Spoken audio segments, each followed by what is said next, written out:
अस्सलाम वालेकुम dear students, legal learns में आपको खुशामदीद कहते हैं। And up till now we have already completed article 26 of Kanun Shahadat Ordinance 1984, and now today we will study about article 27, facts showing existence of state of mind or of body or bodily feeling.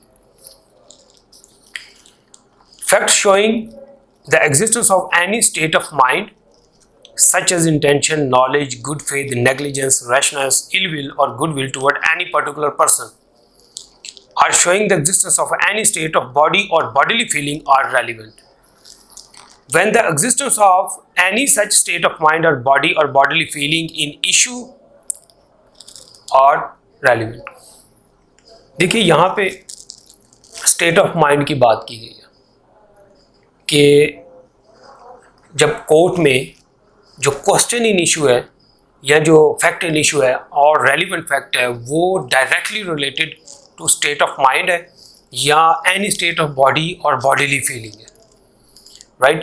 तो then आपकी वो particular जो intention है या वो जो particular state of mind है उसको प्रूव या डिसप्रूव करने के लिए कोई भी फैक्ट वो रेलिवेंट होगा।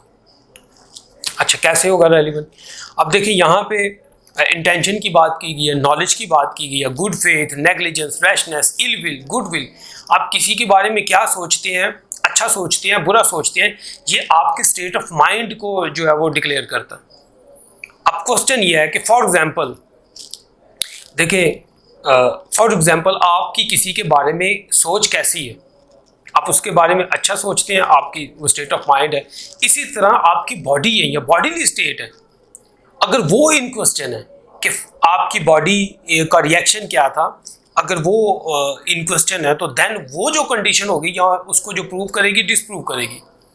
फॉर एग्जांपल आपकी जो बॉडीली फीलिंग है, आप पेन फील कर रहे थे, you are in a pain. अब क्वेश्चन ये था कि आप पेन में थे या आप पर्टिकुलर डिसीज में थे या आपकी बॉडी पर्टिकुलर इस कंडीशन में थी। अब उसको प्रूव या डिसप्रूव करने के लिए कोई भी ऐसी चीज़ जो आप प्रेजेंट करेंगे कोर्ट में वो रेलिवेंट होगी। अगर आप पेन में थे तो कोई भी आपने पेन किलर्स ली होगी या आपने कोई मेडिसिन खरीदी होगी, उनकी वो आपके पास जो रिसीट होगी वो रेलिवेंट होगी, राइट? सो ऐसा कोई भी फैक्ट अगर तो वो इन क्वेश्चन है, अगर तो आपकी वो स्टेट ऑफ बॉडी या बॉडीली फीलिंग, आपकी वो state of mind toward any person, अगर तो वो इन क्वेश्चन है तो वो रेलिवेंट होगी। एक्सप्लेनेशन हम इसको रीड कर लेते हैं, फिर उसको अंडरस्टैंड करेंगे।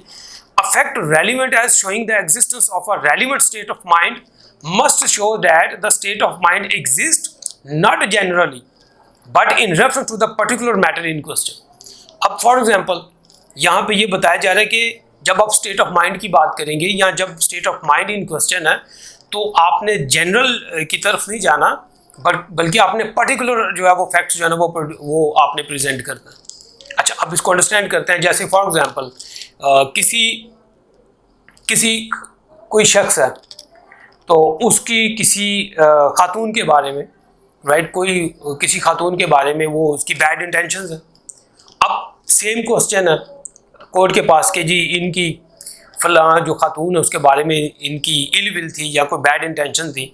अब आप उसके ऊपर कोई भी फैक्ट जो है ना वो कोर्ट को प्रोड्यूस करते हैं और आप ये कहते हैं कि जी इसका तो किरदार ही बुरा है, इसकी तो नज़र ही बुरी है, ये तो मोहल्ले की सारी लड़कियों को या सारी ख़वातीन को जो है वो बुरी नज़र से देखता है। अब ये चीज़ जनरल है, ये एक्सेप्टेड नहीं होगी, ये स्टेट ऑफ माइंड एक्सेप्टेड नहीं है। आपने पर्टिकुलर उस खातून से रिलेटेड जो इन क्वेश्चन है कि उस खातून से रिलेटेड इस शख्स की क्या बैड इंटेंशंस थी, मतलब इंटेंशन बुरी थी या इल विल थी, कोई भी ऐसा आपने पर्टिकुलर उस खातून से रिलेटेड साबित करना है। ये एक्सप्लेनेशन 1 बताती है। जनरल नहीं आपने बताना कि ये जो मोहल्ले की सारी लड़कियों को बुरी नज़र से देखता है, इसकी नज़र ही गंदी है, ये एक्सेप्टेड नहीं होगा कोर्ट में। अब एक्सप्लेनेशन 2 है कि but whereupon the trial of a person accused of an offense, the previous commission by the accused of an offense is relevant within the meaning of this article. The previous conviction of such person shall also be a relevant fact.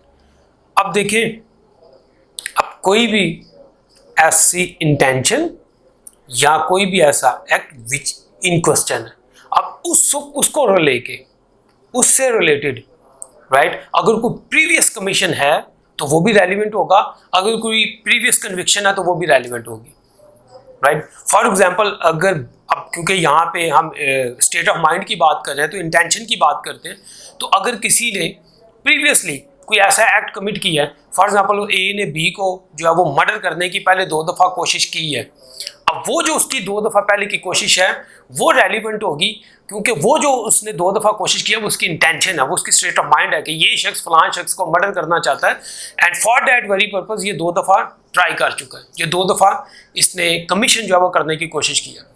या अगर कोई previous conviction हुई है, उसको सज़ा हुई है, contempt to murder की फॉर एग्जाम्पल उसे सज़ा हो चुकी हुई है और वो बाद में फिर बाहर आ जाता है, बाहर आके वही अटैम्प्ट करता है, तो देन वो भी रेलिवेंट होगी, राइट।